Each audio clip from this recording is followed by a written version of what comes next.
Students, आज हम हिंदी की कक्षा में सप्रसंग व्याख्या करना सीखेंगे। सप्रसंग व्याख्या परीक्षा में दो तरह से आती है। लिखा होता है सप्रसंग व्याख्या अथवा लिखा होता है संदर्भ सहित व्याख्या।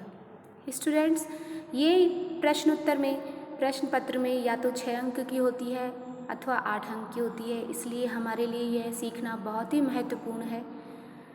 तो इस सप्रसंग व्याख्या के मुख्य रूप से 4 भाग हैं बच्चों, जिनके नाम इस प्रकार से हैं। पहला है संदर्भ, दूसरा है प्रसंग, तीसरा है व्याख्या और चौथा और अंतिम है विशेष। तो बच्चों, सबसे पहले हम जानते हैं कि संदर्भ में हमें क्या क्या लिखना चाहिए। अर्थात किसी भी व्याख्या के 4 भाग होते हैं और उन 4 भागों में प्रत्येक का वर्णन करना बहुत ही महत्वपूर्ण है। सभी पहलुओं पर ध्यान देना बहुत ही ज़रूरी है। तो कई बच्चों के मन में प्रश्न उठता है कि संदर्भ और प्रसंग क्या हैं, क्या ये अलग अलग है, क्या ये एक ही हैं? तो बच्चों, हम बताएं कि संदर्भ और प्रसंग अलग अलग हैं। संदर्भ जो कि पहला है, इसके 3 महत्वपूर्ण भाग होते हैं और उनका वर्णन हमें करना ही होता है। अर्थात वह अनिवार्य होता है, नहीं तो वह संदर्भ पूर्ण नहीं होता है। किसी भी संदर्भ में 3 बातें महत्वपूर्ण होती है, जैसे कि जो आप व्याख्या कर रहे हैं उसके कवि का नाम क्या है, उसने क्या क्या रचना लिखी है, अर्थात किस रचना से वह पद्यांश गद्यांश संकलित है और वह किस पुस्तक से लिया गया है।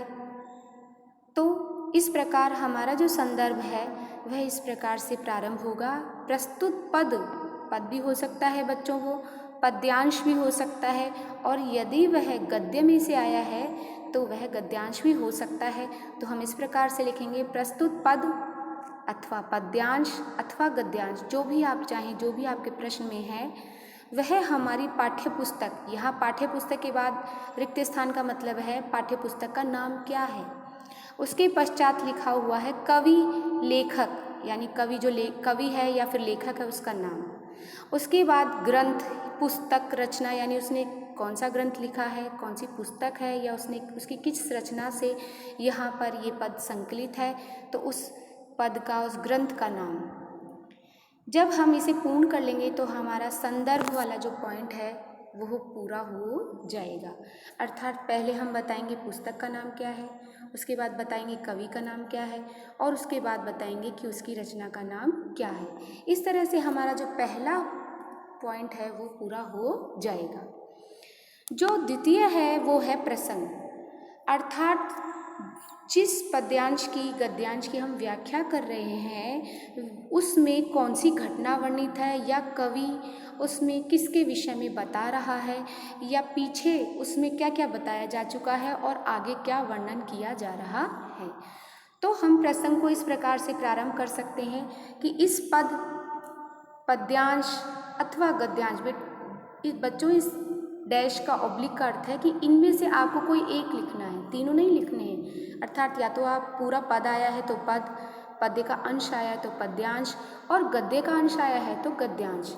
इस तरह से लिखते हुए में कवि ने पद के विषय में वर्णन करते हुए कहा, यानी वो घटना या वो विषय, उस दोहे के बारे में आप बताएंगे कि कवि या लेखक क्या वर्णन कर रहा है।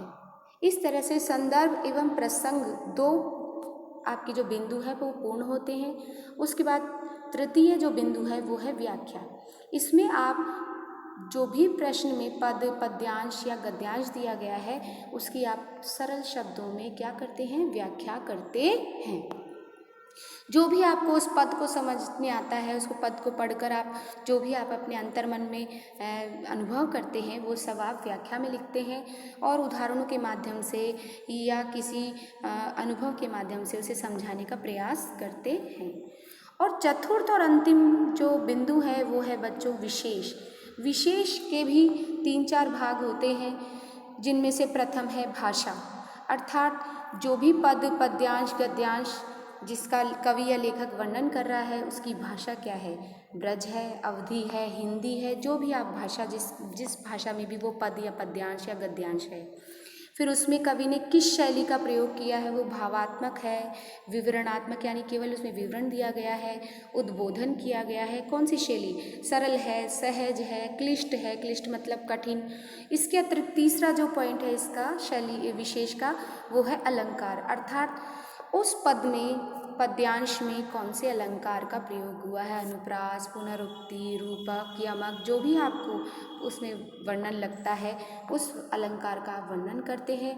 चौथा है छंद, प्रस्तुत पद में जो भी आपको प्रश्न में पद दिया गया है उसमें कौन सा छंद है। इसके अतिरिक्त जो पांचवा पद है, पांचवी जो विशेषता आप लिख सकते हैं, जो भी आपको इसमें कोई विशेष बात लगती है, आपको कोई जो भी विशेष बात लगती है, अच्छी बात लगती है, वो आप विशेष के अंतर्गत वर्णन कर सकते हैं। तो बच्चों देखिए, आज हमने सप्रसंग व्याख्या के बारे में जाना कि सप्रसंग व्याख्या के 4 भाग होते हैं। पहला संदर्भ, दूसरा प्रसंग, तीसरा व्याख्या और चौथा और अंतिम विशेष। चलिए बच्चों, आज के लिए इतना ही। अब आप अपने पाठ्य पुस्तक के जो भी पद मैं करवाऊंगी, पद्यांश करवाऊंगी, उनकी आप व्याख्या इसी क्रम में करेंगे।